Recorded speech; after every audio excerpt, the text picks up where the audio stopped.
Hola, bienvenidos a Esquina Literaria, soy Yolanda Miranda y el día de hoy vamos a retomar la lectura de este libro de Animales a Dioses de Yuval Noah Harari. Estamos leyendo el capítulo número 14 que se llama El descubrimiento de la ignorancia y el día de hoy vamos a leer el dogma científico. La ciencia moderna no tiene dogma, pero posee un núcleo común de métodos de investigación, todos los cuales se basan en recopilar observaciones empíricas, las que podemos observar con al menos uno de nuestros sentidos y ponerlas juntas, con ayuda de herramientas matemáticas. A lo largo de la historia la gente recopiló observaciones empíricas, pero por lo general la importancia de las mismas era limitada. ¿Por qué malgastar recursos preciosos para obtener nuevas observaciones cuando ya tenemos todas las respuestas que necesitamos? Pero cuando los individuos modernos admitieron que no sabían las respuestas a algunas preguntas muy importantes, vieron necesario buscar un saber completamente nuevo. En consecuencia, el método moderno de investigación científica dominante da por sentada la insuficiencia del conocimiento antiguo. En lugar de estudiar antiguas tradiciones, ahora se pone el énfasis en nuevas observaciones y experimentos. Cuando la observación actual choca frontalmente con la tradición pasada, damos prioridad a la observación. Desde luego, los físicos que analizan los espectros de galaxias distantes, los arqueólogos que analizan los hallazgos de una ciudad de la Edad del Bronce y los politólogos que estudian la aparición del capitalismo no desdeñan la tradición. Empiezan estudiando qué es lo que han dicho y escrito los sabios del pasado, pero desde su primer año en la facultad a los aspirantes a físicos, arqueólogos y politólogos se les enseña que su misión es ir más allá de lo que Albert Einstein, Heinrich Schliemann y Max Weber llegaron a conocer. Sin embargo, las meras observaciones no son conocimiento. Con el fin de comprender el universo necesitamos conectar observaciones en teorías generales. Las tradiciones iniciales solían formular sus teorías a través de relatos. La ciencia moderna usa las matemáticas. Hay poquísimas ecuaciones, gráficos y cálculos en la Biblia, el Corán, los Vedas o los clásicos del confucianismo. Cuando las mitologías y escrituras tradicionales planteaban leyes generales, éstas se presentaban en forma de narración y no en una fórmula matemática. Así, un principio fundamental de la religión maniquea afirmaba que el mundo es un campo de batalla. Entre el bien y el mal, una fuerza maligna creó la materia, mientras que una fuerza buena creó el espíritu. Los humanos están atrapados entre estas dos fuerzas y deben escoger el bien sobre el mal. Pero el profeta Mani o Manes no hizo intento alguno por ofrecer una fórmula matemática que pudiera emplearse para predecir las opciones humanas al cuantificar la intensidad respectiva de estas dos fuerzas. Nunca calculó que la fuerza que actúa sobre un hombre es igual a la aceleración de su espíritu, dividida por la masa de su cuerpo. Esto es exactamente lo que los científicos buscan conseguir. En 1687, Isaac Newton publicó Principios matemáticos de la filosofía natural, del que puede afirmarse que es el libro más importante de la historia moderna. Newton presentó una teoría general del movimiento y el cambio. La grandeza de la teoría de Newton era su capacidad de explicar y predecir los movimientos de todos los cuerpos en el universo, desde las manzanas que caen hasta las estrellas fugaces usando tres leyes matemáticas muy sencillas. A partir de entonces, quien quisiera conocer y predecir el movimiento de una bala de cañón o de un planeta, tenía simplemente que tomar medidas de la masa, la dirección y la aceleración del objeto y de las fuerzas que actúan sobre el mismo. Insertando dichos números en las ecuaciones de Newton, se podía predecir la posición futura del objeto. Funcionaba como por arte de magia. Solo hacia finales del siglo XIX los científicos realizaron algunas observaciones que no encajaban con las leyes de Newton, y estas condujeron a la siguiente revolución en física: la teoría de la relatividad y la mecánica cuántica. Newton demostró que el libro de la naturaleza está escrito en lenguaje de las matemáticas.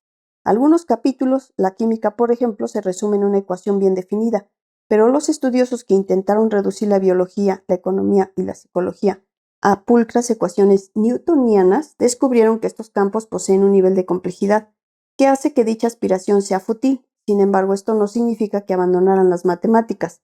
A lo largo de los últimos 200 años se desarrolló una rama de las matemáticas para tratar los aspectos más complejos de la realidad estadística. En 1744, dos pastores presbiterianos de Escocia, Alexander Webster y Robert Wallace, decidieron establecer un fondo de seguro de vida que proporcionara pensiones a las viudas y huérfanos de pastores muertos.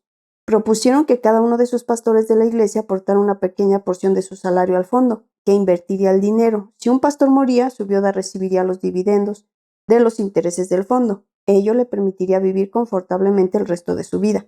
Pero para determinar cuánto tenían que pagar los pastores para que el fondo tuviera dinero suficiente para cumplir con sus obligaciones, Webster y Wallace tenían que poder predecir cuántos pastores morirían cada año, cuántas viudas y huérfanos dejarían y cuántos años sobrevivirían las viudas a sus maridos. Tome nota el lector de lo que no hicieron los dos sacerdotes.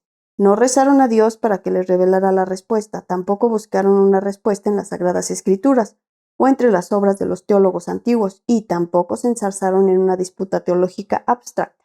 Al ser escoceses, eran tipos prácticos, de modo que contactaron con un profesor de matemáticas de la Universidad de Edimburgo, Colin MacLaurin. Los tres recopilaron datos sobre la edad en la que moría la gente y los usaron para calcular cuántos pastores era probable que fallecieran en cualquier año concreto. Su obra se basaba en varios descubrimientos recientes en los ámbitos de la estadística y las probabilidades. Uno de ellos era la ley de los grandes números de Jacob Bernoulli. Bernoulli había codificado el principio de que, aunque podía ser difícil predecir con certeza un único acontecimiento como la muerte de una persona concreta, era posible predecir con gran precisión el resultado promedio de muchos acontecimientos similares. Es decir, aunque MacLaurin no podía usar las matemáticas para predecir si Webster y Wallace morirían al año siguiente, sí que podía, si disponía de datos suficientes, decirles a Webster y Wallace cuántos pastores presbiterianos en Escocia morirían al año siguiente.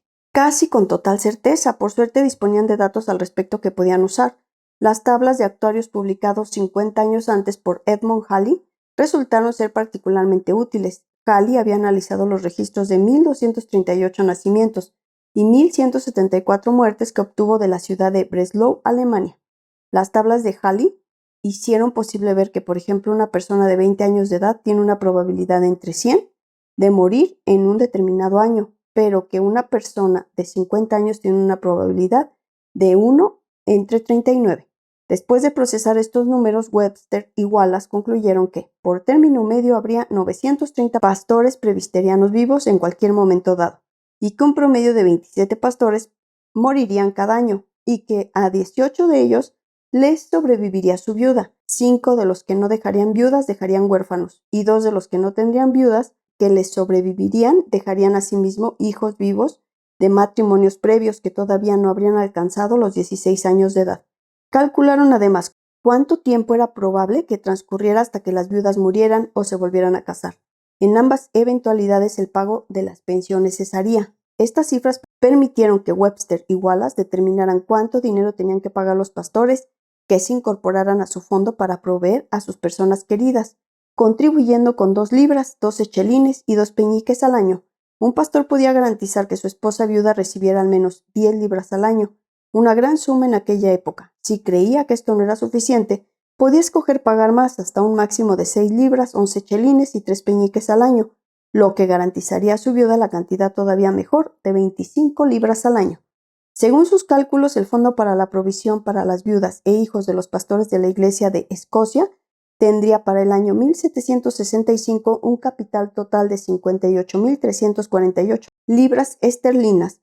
Sus cálculos resultaron ser asombrosamente exactos. Cuando llegó aquel año, el capital del fondo se elevaba a 58.347, solo 1 libra menos que la predicción. Esto era mejor incluso que las profecías de Habacuc, Jeremías o San Juan. Hoy en día el fondo Webster y Wallace, conocido simplemente como Viudas Escocesas, es una de las mayores compañías de pensiones y seguros del mundo, con activos por un valor de 100.000 millones de libras. Asegura no solo a las viudas escocesas, sino a quien quiera que esté dispuesto a comprar sus planes de pensiones. Cálculos de probabilidades como los que emplearon los 2 pastores escoceses se convirtieron en los cimientos no solo de la ciencia actuarial, que es fundamental para el negocio de las pensiones y los seguros, sino también para la ciencia de la demografía fundada por otro clérigo, el anglicano Robert Malthus. A su vez, la demografía fue la piedra angular sobre la que Charles Darwin, que a punto estuvo de convertirse en pastor anglicano, construyó su teoría de la evolución, mientras que no hay ecuaciones que predigan qué tipo de organismo evolucionará bajo un conjunto específico de condiciones. Los genetistas usarán el cálculo de probabilidades para computar la verosimilitud de que una determinada mutación se extienda en una población dada.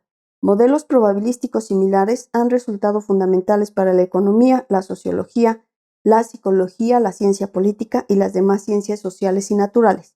Incluso la física acabó por suplementar las ecuaciones clásicas de Newton con las nubes de probabilidad de la mecánica cuántica.